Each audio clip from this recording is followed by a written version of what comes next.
Well as I mention कि pressure की entry हो चुकी है आईपीएल 2020 में और आज सैटरडे के डबल हेडर में जो सेकंड टीम थी जो प्रेशर नहीं झेल पाई वह थी Chennai super Kings. Yes, the two southern Capitals of the India, the great diverse India, Chennai and Bangalore were back today in IPL encounter in a southern derby that was won by Royal Challengers Bangalore in a royalistic way, while Chennai's sorry tale continued as they lost the match to RCB by 37 runs.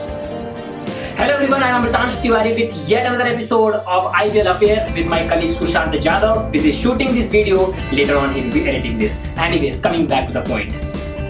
The point is कि Chennai super Kings के बल्लेबाजों को समझना पड़ेगा कि उन्हें जो गेंदें परोस के दी जाती हैं तो उनके हाथ में एक बल्ला दिया जाता है जिसे चम्मच के तौर पर इस्तेमाल कर सकते हो और गेंदों की धुनाई कर सकते हो, गेंदों को काट सकते हो, तोड़ सकते हो। जरूरी नहीं है कि आप उसको खाते ही रहो डायरेक्टली, खाने के लिए बहुत सारी गेंदें होती हैं। शेन वॉटसन और du Chennai super kings की सलामी जोड़ी कभी चलती है कभी नहीं चलती, कभी एक चलता है तो कभी दूसरा नहीं चलता।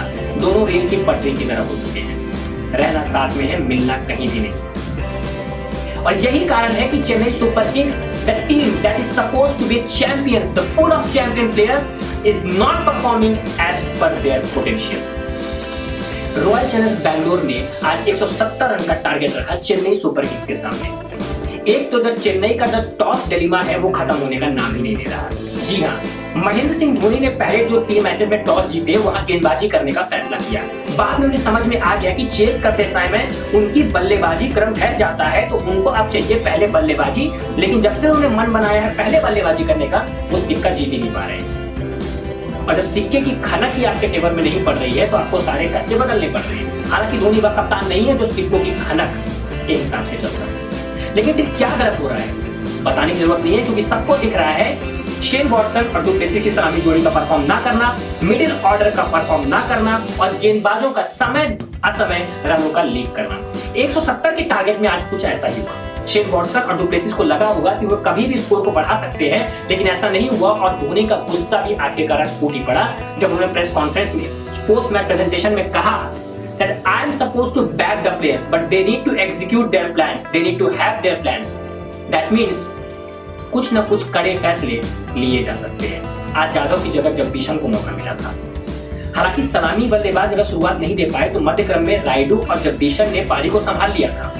दोनों ने 30 के ऊपर का स्कोर भी बनाया, लेकिन जगदीशन जिस तरह से रन आउट हुए वह उनकी डेडिकेशन पे एक सवाल है।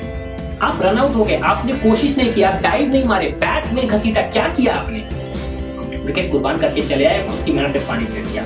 हाँ, महेंद्र सिंह धोनी का परफॉर्मेंस आज चिंताजनक जरूर लगा, लेकिन उन्होंने आज गेंद नहीं खाई। 6 गेंदों में 10 रन का स्कोर शॉट मारने के चक्कर में आउट हो गए, ये अच्छी बात है।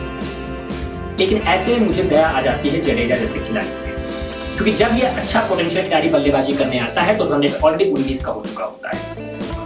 मुझे नहीं पता कि चेन्नई जैसी चैंपियन टीम के अंदर ये इंटेंट अचानक खत्म कैसे हो गया। There's absolutely no intent shown from anywhere while the chase is on, right at the top till at the end. They're surrendering the matches as per their will.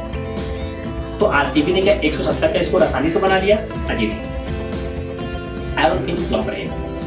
मैं बार बार ये चेतावनी देते जा रहा हूँ and RCB needs to understand this। हालांकि वो मेरी बात नहीं सुनेंगे मुझे पता है, but Parthiv Patel at the top will give you the proper consistent opening।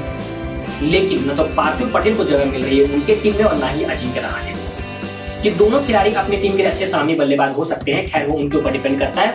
वही पुरानी घिसी पिटी कहानी, पिंच फ्लॉप। तगड़ा झटका, डिविलियर्स 0।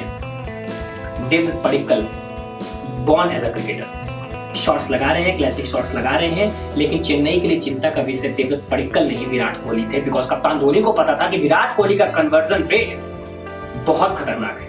और आज वही हुआ, 39 गेंद में 52 से यह खिलाड़ी पहुंच गया 52 गेंद में 90 रन पे।